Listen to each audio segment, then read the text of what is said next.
Lévy sans interdit, bonjour Elisabeth Lévy.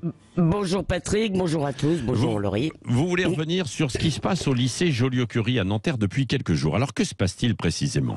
Alors, depuis une semaine, cet établissement, ça a commencé lundi dernier, le lundi 10, cet établissement qui accueille 1500 élèves est le théâtre d'un blocage qui a 1500 élèves est le théâtre d'un blocage qui a dégénéré en bataille rangée entre la police et des jeunes qui ne sont pas tous élèves de l'établissement.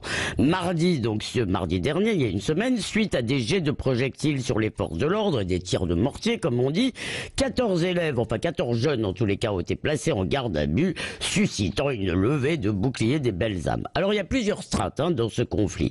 D'abord, il y a un professeur de maths qui était responsable de Sud 92 qui a été muté. Alors ce professeur était visiblement très apprécié des élèves, mais aussi très sectaire avec les professeurs, ne partageant pas ses opinions, et il semblait mettre un peu de bazar dans l'établissement.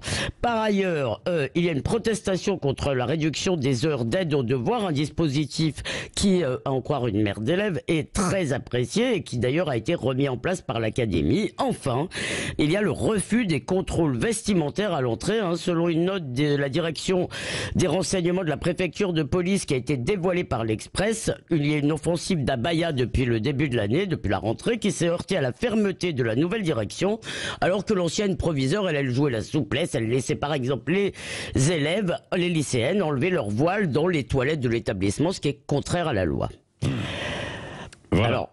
Alors, au-delà de ce lycée, comment expliquez-vous cette épidémie, entre guillemets, de tenues islamiques Alors d'abord, il y a une cause immédiate, on l'a tous vu, c'est une mode adolescente qui a été lancée sur les réseaux sociaux. Vous avez vu des vidéos sur TikTok, etc. Et puis, il y a des raisons plus profondes, et pour en parler, je voudrais me référer à la brillante plaidoirie qui a été prononcée hier par Richard Malka au procès en appel des attentats du 15 janvier. Alors ça se passait en plus dans la salle Voltaire du vieux palais de justice de Paris.